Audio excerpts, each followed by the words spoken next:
Alright guys, so welcome back sa panibagong na naman nating episode. So for today, may bibisitahan na naman tayong coffee shop, no? And this time, medyo mas malapit-lapit.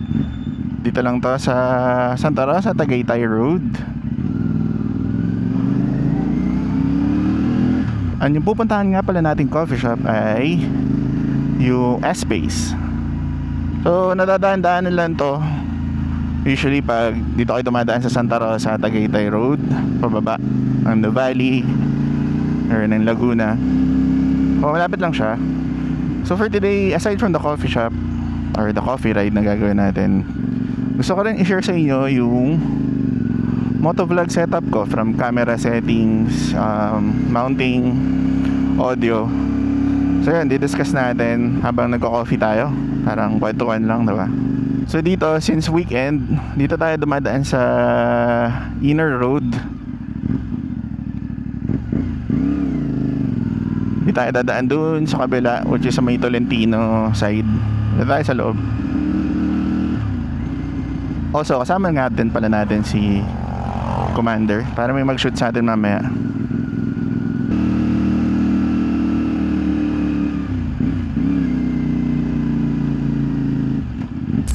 So usually ang setup nga pala is naka 4K and naka 4:3 ako na aspect ratio. Hindi ako naka 16:9, yung parang rectangle usually.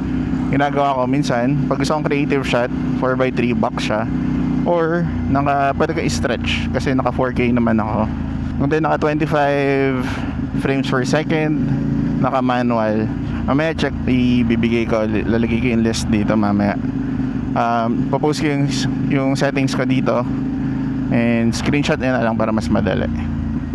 Tapos syempre for the audio, naka mic mini tayo, DJI mic mini na naka-mount sa may loob ng helmet.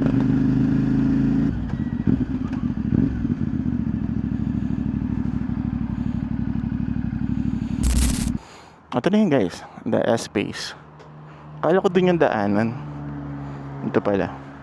So yun nga pala guys, ang setup natin usually is naka-ano lang tayo, ayun ko nakikita, naka universal chin mount, yung disc strap lang para pwede matanggal any case na gusto kong tanggalin at ilipat ng helmet, diba? Tapos naka ND filter nga din pala tayo, kung sa mga nakakalam, hindi nakakalam, ito siya. So para mas makontrol natin yung shutter speed, syempre may motion blur.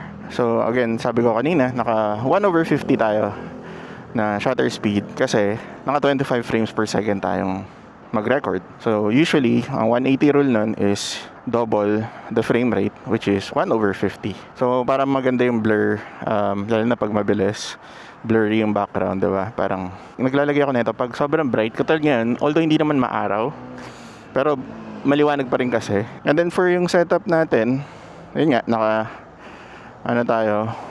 double clamp kasi ako para medyo mas mataas. Kasi yung motor natin, yung 450 MT is medyo mataas yung tower. So yan, so para medyo makita lang ng ganyan. And meron tayong Motowolf na clamp. Meron tayong quick release dito ng DJI para mabilis. Ayan, gaganyanin mo lang, diba? Clamp na. Tapos pinch mo lang ganyan. Although hindi safe na habang tumatakbo is tatanggalin mo. So mas okay na mag-stop ka, switch mo. Lalo na pag isa lang yung camera. Ako usually kasi isa lang yung setup. And yun, pili ka lang ng part na gusto mong i-face cam or nakaharap sa'yo or nakaharap sa POV. Ayun guys, so check na natin. Ito yung S-Space.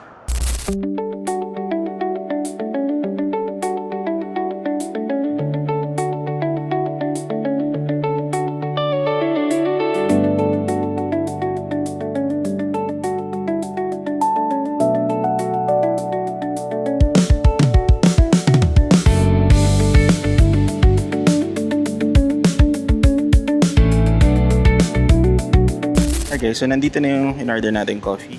Ito yung best seller nila, which is Spice Orange Black Coffee.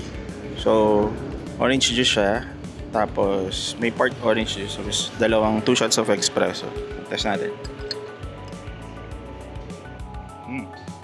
Medyo weird din lasa sa umpisa.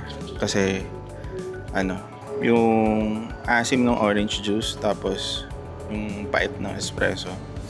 Pero masarap pa. So usually nakikita ko lang to sa Vietnam or Thailand. So yun, first time natin makatry ng gantong coffee. So dito na rin pala yung food natin. So dito na yung food natin, which is it's a flatbread. Flatbread siya na sourdough yung gamit. Tapos may ano siya, chicken. Tapos may garlic yung sourdough, tapos may garlic sauce and may sriracha ata. So sarap naman siya actually. So natikman na natin. Medyo maliit yung serving pero siguro serve na din for one person. Nakabusog din siya kasi nga chicken. Ayan, so try daw ni Commander. Natin yung magugustuhan niya.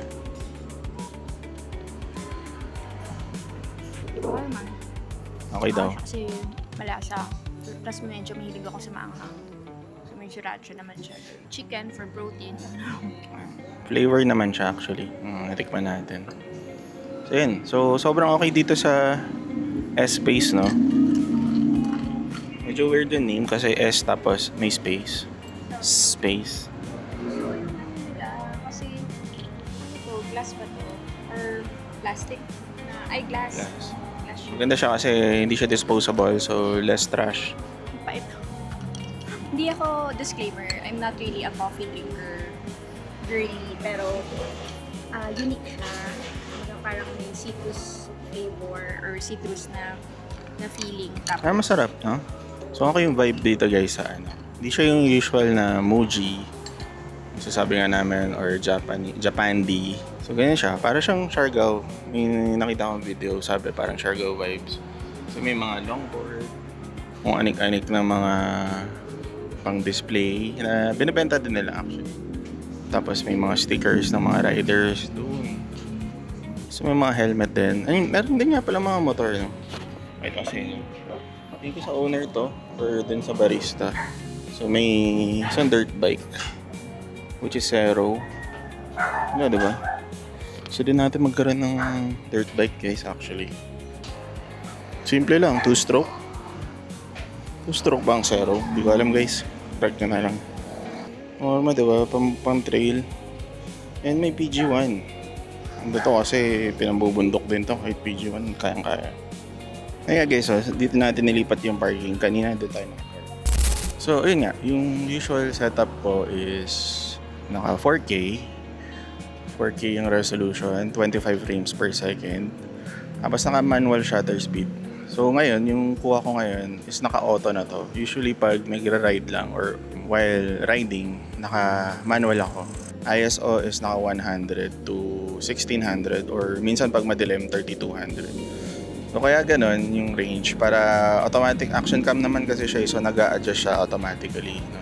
So na-explain ko kaya ako nagma-manual kasi meron tayong ND filter which is ND8. Tingin ko enough na yung ND8 pag bright sunny day kasi kailangan lang talagang ma-manual mo yung shutter speed mo para may motion blur habang nagra-ride. Pero while vlogging ganito talking, ano lang siya, ang kailangan mo lang is kahit naka-auto na, okay na yun. Tapos for color profile, naka-normal color mode lang tayo. Hindi tayo naka-flat profile. Para sa akin kasi perfect na yung balance ng color niya. And then sa post-editing, naglalagay na lang ako ng LUT which is very minimal. Nasa 30% lang yung LUT. Para sa mga hindi nakakalam, ang LUT is like a filter or lookup table yung tawag. Tapos iba rin nga din pala yung setup ko pag gusto mo ng moody na sa gabi. Actually, yun ang downside ng Action 4 is wala siyang night mode. So pag gabi, medyo madilim siya. Hindi katulad siya ng Insta360 na Ace Pro 2 or yung 360 na X5 which is malinaw. So yun lang. So ilalagay ko na lang popost ko na lang dito sa gilid yung settings for the action cam. And usually pag trail nga pala, pag mga trail clips or trail videos yung i-record ko, naka-off yung Rocksteady.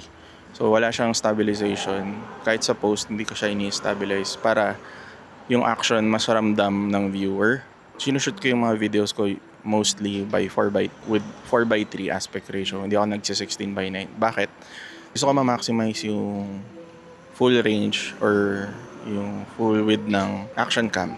Kasi usually yung 16:9 kinakrap na yan ng action cam. Pero pag 4:3, yung full top and bottom is na-capture niya. Then kung gusto mo i-edit sa post as 16:9, i-stretch mo na lang siya. Ganun din for reels. So medyo versatile siya in terms of editing pag naka 4:3 aspect ratio. Well, sa akin lang yun. Preference ko lang yun. So, pag gusto ko yung creative yung output ko, naka 4:3 din yung output ko. Or, ini-stretch ko na lang siya to 16:9.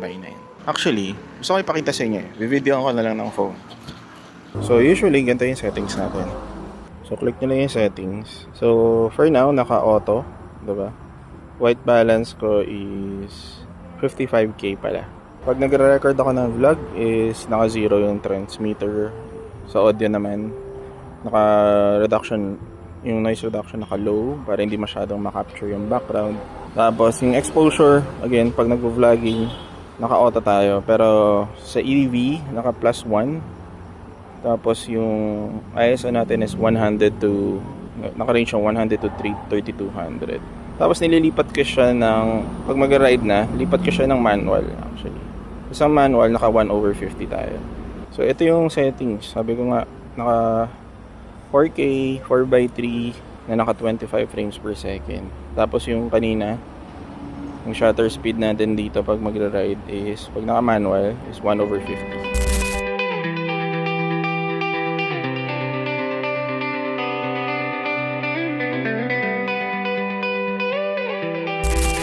Okay, so tapos na kami dito sa S-Space Coffee Bar. Okay din dito, recommend ko. Pwede mag long ride kasi pwede mga taga Manila. Pwede dito, chill, malamig yung weather. Lalo ngayon nag-uulan. Okay din yung place, cozy yung place.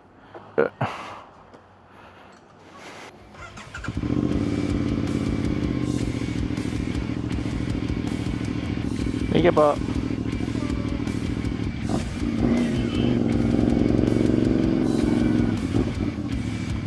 Okay guys, so thank you sa pagsama sa amin today, no? Konting tambay, konting kwentuhan. Discover ng bagong coffee shop. Solid. Siyempre sana may natutunan din kayo sa aking setup. Sana may natutunan din kayo kahit konti, diba? Again, abangan natin yung mga next upgrade natin dito sa motor. Video natin yan eh, medyo exciting yung part na yan eh. So, yeah. And kung na-enjoy nyo ito yung mga gantong video guys, or kung gusto nyo pa ng tutorial about anything, comment lang kayo.